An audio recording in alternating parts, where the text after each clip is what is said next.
Hello, welcome back. I'm going to talk about today our understanding how to determine function inputs, outputs, and evaluations. So once we understand what a function is, we'll be able to use it, and that's essentially what we're talking about today. So our goals is to be able to evaluate a function for given inputs. You'll determine function inputs and outputs from a graph. We see a graph. We'll be able to define or determine for a given input what the output is, or the other way around. And then also I want to be evaluate something called a difference quotient, which we'll look at in a moment. So, how about a function evaluation? So you say have some function, we call it f. It's often called f. You can call it whatever you want. It's written like this, where you say it as y equals f of x, where once again x is our input and y is our output.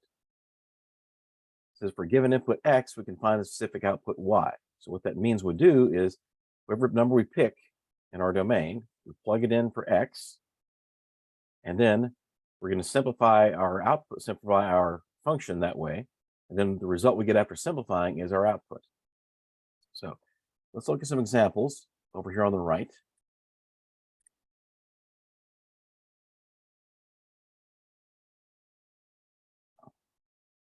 So we're talking about function evaluation.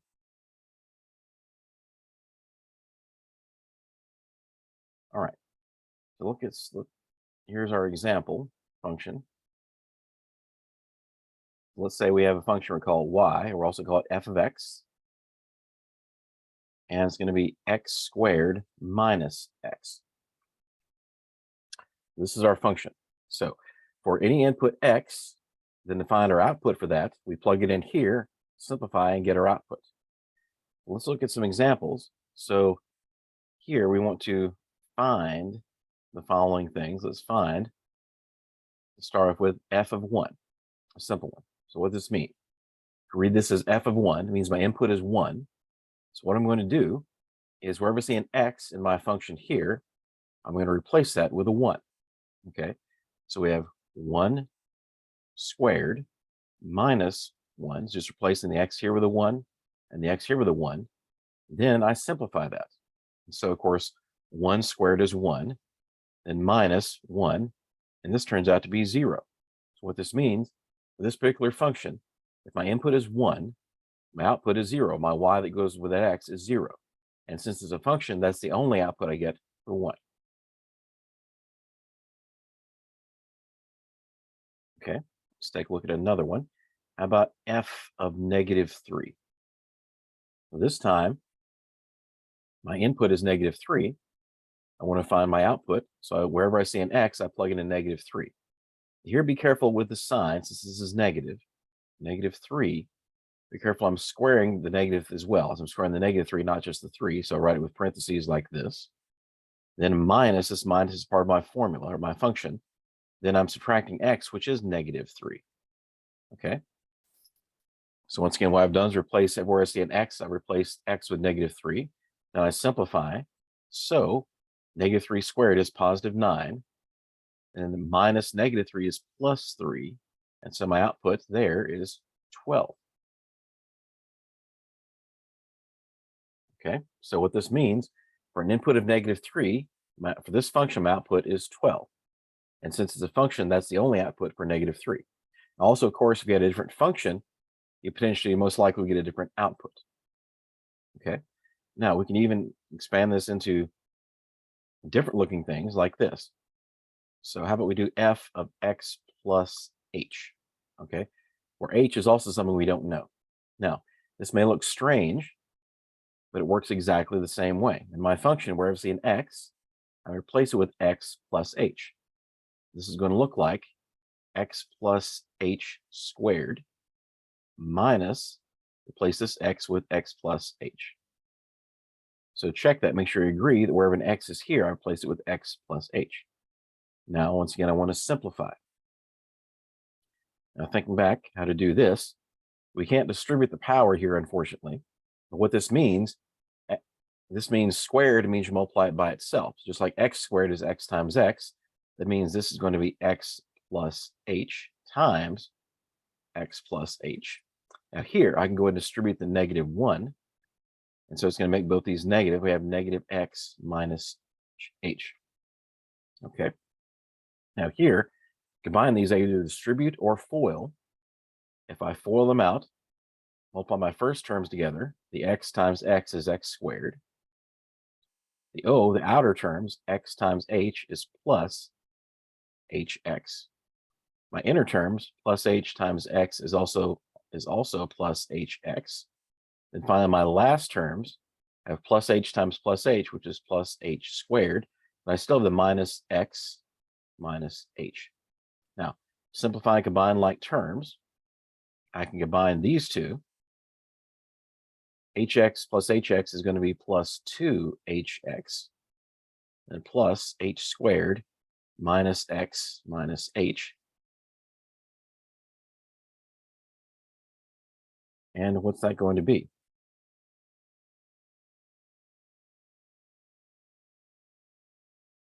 Okay, we see, turns out there isn't a whole lot that we can actually simplify right now, okay, because we look, none of these are actually like terms.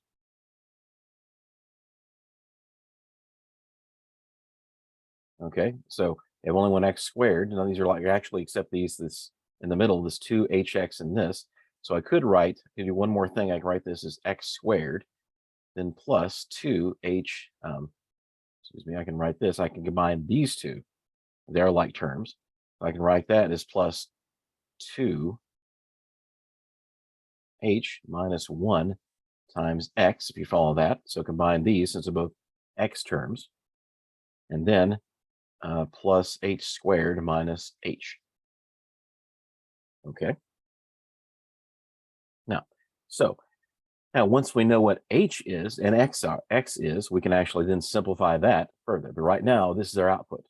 It's kind of undetermined because we don't know what h is or x is, but this is our output. So once again, what we saw in all these examples is whatever I put here, that's going to replace x with in my function. And then I simplify as much as possible. Okay. Now, let's go and talk about the next idea is difference quotients. A difference quotient is something that looks like this. Okay. It's kind of a strange expression, but actually is very important in calculus. Now, we're not going to do calculus in this class, and we may not doing calculus at this moment in this particular area, but at the same time, if you take a calculus class in the future, you'll see something like this again. But it's also good for practice. So let's look at a difference quotient.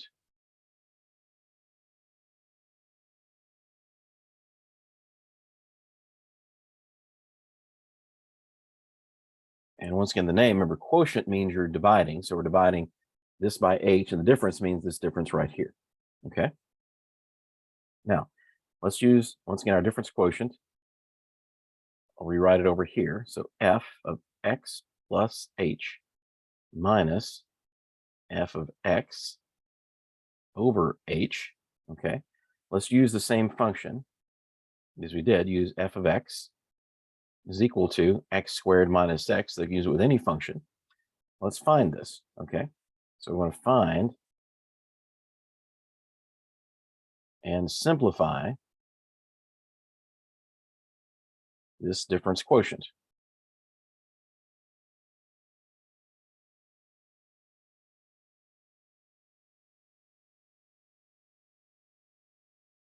Now, we've already done the first part of this.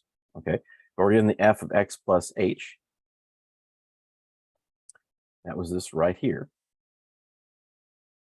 Okay. In fact, I may even write it using this second step. You'll see that it's actually going to be easier. Okay. It may not appear so at first, but it turns out that will actually help us. And so remember, we're dividing this whole thing by h. So f of x plus h is this.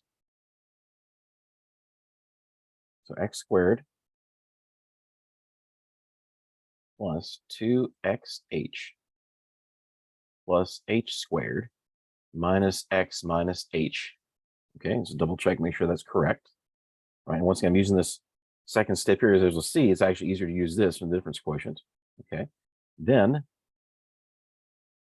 minus f of x, so minus this. This is f of x, so x squared minus x.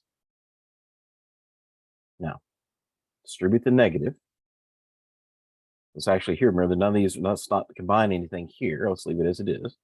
And so we're going to have x squared plus 2xh plus h squared minus x minus h, and then minus x squared plus x. If we distribute the negative, this becomes negative, this one becomes positive. This is all still over h. Now, let's combine what we can, eliminate what we can as well. Okay, if you notice here, we have a positive x squared and a negative x squared. Those will cancel out. We also have a negative x and a positive x. Those will also cancel out.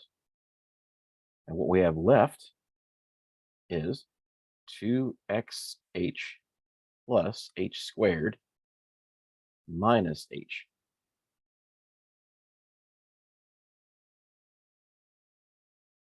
Okay. And we'll check something.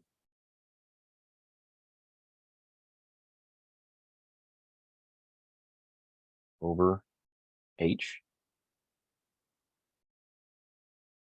Now, a couple ways we can simplify this. My preferred way is actually break this up into 3 fractions. We can also factor an h out of the top, either way.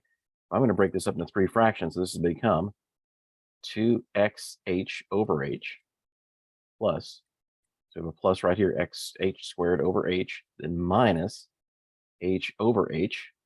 Now simplify that, and this is going to become 2x plus h minus 1. And this is the simplified version of this difference quotient. So once again, there's nothing we can simplify further. None of these are like terms. Without knowing what h is and what h is, what x is, we can't simplify further. That's what it means to simplify a difference quotient. And that's often used just for practice, but this is something that you take a calculus class will become important in something called the derivative. Okay. Now, our last thing we want to look at in this video is basically want to find function inputs and outputs from a graph.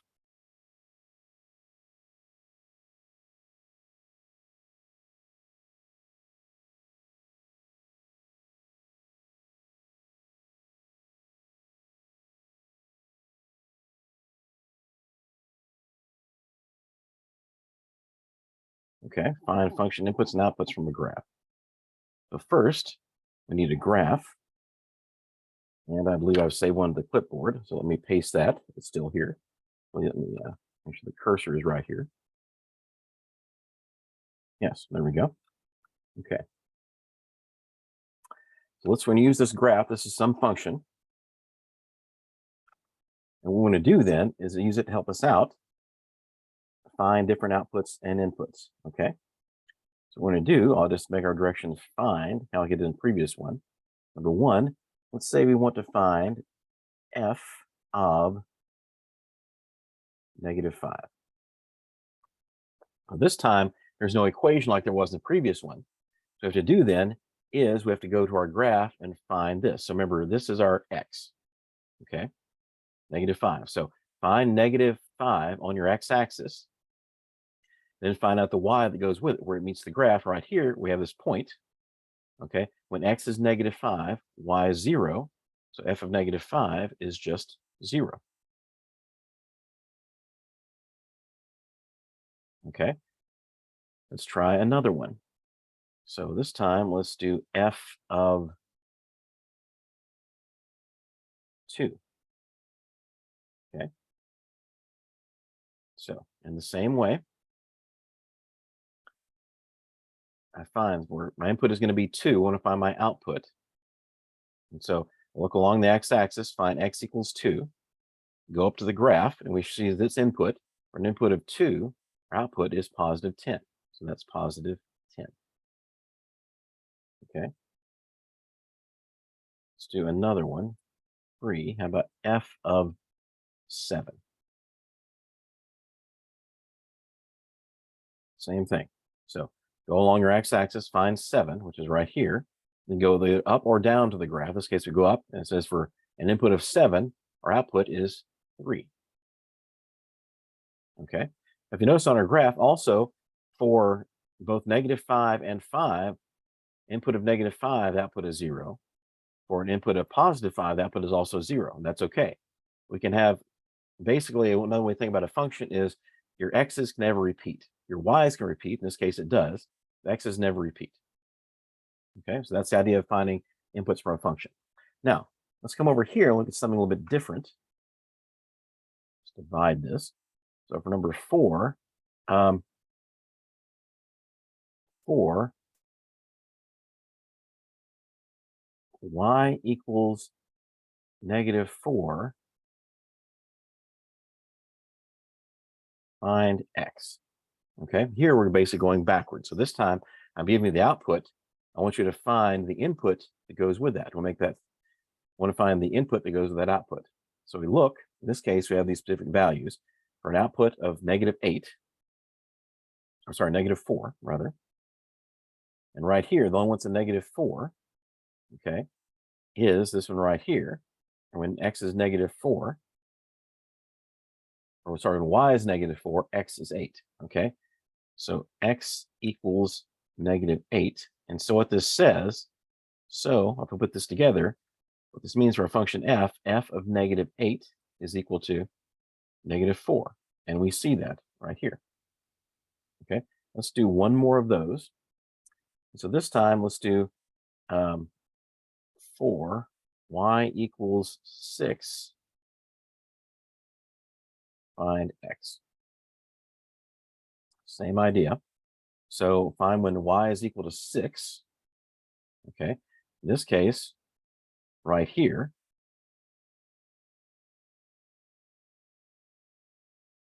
actually, let me change that, because actually, I'll explain something in a moment. Let's actually change this to, oops, I need to do that. What did I just do? Okay, we're good. Let me actually change something. Instead of making this 6, let me make it,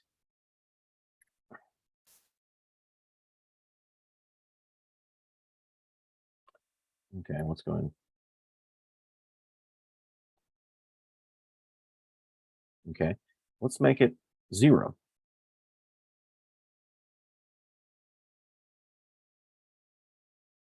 No, you already did this part before. Okay, over here we said that when y is 0, one input was -5. Look along our graph where y is 0. I actually have 2 spots. Okay, x is -5. That's 1. And so what this implies, this tells us that f of -5 equals 0. We saw that before, but now we actually have another spot. Okay, right here, when x is +5, y is also 0. So that x is +5. And what this tells us is that f of +5 is also 0. And once again, this is okay. Y, as we said before, y's can repeat. Elements of your domain or range can repeat, but your domain can't. Okay, so what's happening is each case, each input is only going to one output at a time, but the output can be repeated. Okay, so let's take a look at what we've learned today. What we've learned is basically how to do function inputs and outputs and evaluations. So remember, the evaluation means for a given function like this, I choose an x, plug that in, and simplify and find that. I can also do more complicated expressions like difference quotients, which is the same idea. I'm just putting together kind of a new function in a sense. So we plug that in, the x plus h and x, and then we simplify that. I get an expression involving x and h, which we can't simplify unless we know what x and h are. Then also we'll be able to find function inputs and outputs from using a graph. Okay, thank you. Have a good day.